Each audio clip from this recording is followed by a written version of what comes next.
तो ठीक हूँ। तुम कैसे हो पंकज? मैं भी ठीक हूँ। मैंने सुना है कि तुम्हारा दोस्त राहुल खेलकूद में बहुत आगे है। हाँ, वह पढ़ाई खेलकूद में तो सबसे आगे है, पर उसका व्यक्तित्व कुछ ठीक नहीं है। तो तुम्हारे हिसाब से व्यक्तित्व का मतलब क्या होता है? व्यक्तित्व का मतलब व्यक्ति के मानसिक और शारीरिक विशेषताएं होती है जो उसे दूसरों से अलग बनाती है। हर व्यक्ति का व्यक्तित्व अद्वितीय होता है और समय के साथ बदल भी सकता है। तो क्या किसी का व्यक्तित्व सिर्फ उसकी बाहरी दिखावट से तय होता है? नहीं पंकज, व्यक्तित्व सिर्फ बाहरी दिखावट से नहीं, बल्कि व्यक्ति के विचारों, व्यवहार, हस्तकोण और समाज में उसके तरीके से तय होता है। एक अच्छा व्यक्तित्व वो होता है जो खुद में विश्वास रखे, दूसरों के प्रति सहानुभूति दिखाता है और सकारात्मक सोच रखता है। क्या इसका मतलब है कि एक व्यक्ति का व्यक्तित्व अच्छा है तो वह दूसरों पर अच्छा प्रभाव डालता है? हाँ बिल्कुल, एक अच्छा व्यक्तित्व दूसरों पर सकारात्मक प्रभाव डालता है। जब आप विनम्र, ईमानदार और आत्मविश्वासी होते हो तो लोग आपकी ओर आकर्षित होते हैं। तो क्या व्यक्तित्व को बदलने की कोशिश की जा सकता है? हाँ बिल्कुल पंकज, वो कैसे?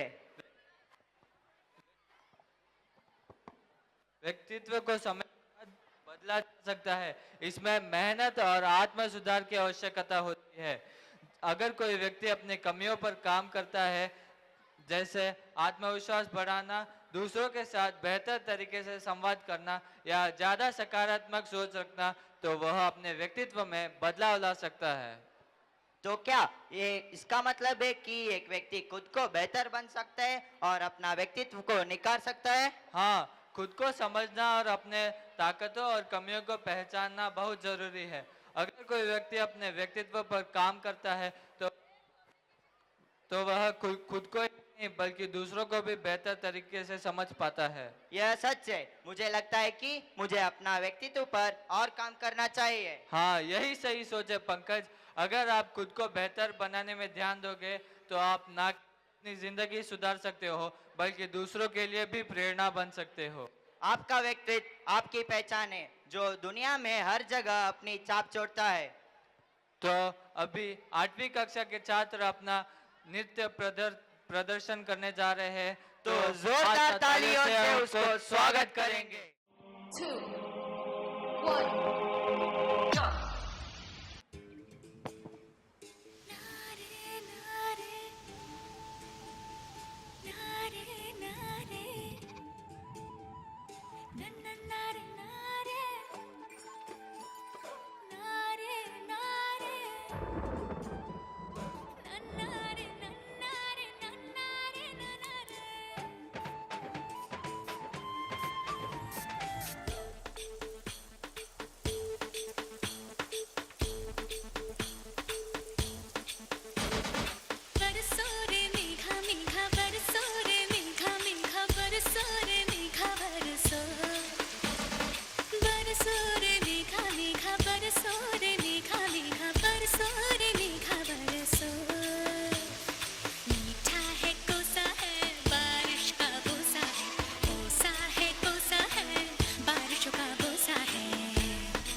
हवा में होके मलंग, जग की कोई रीत न जाने।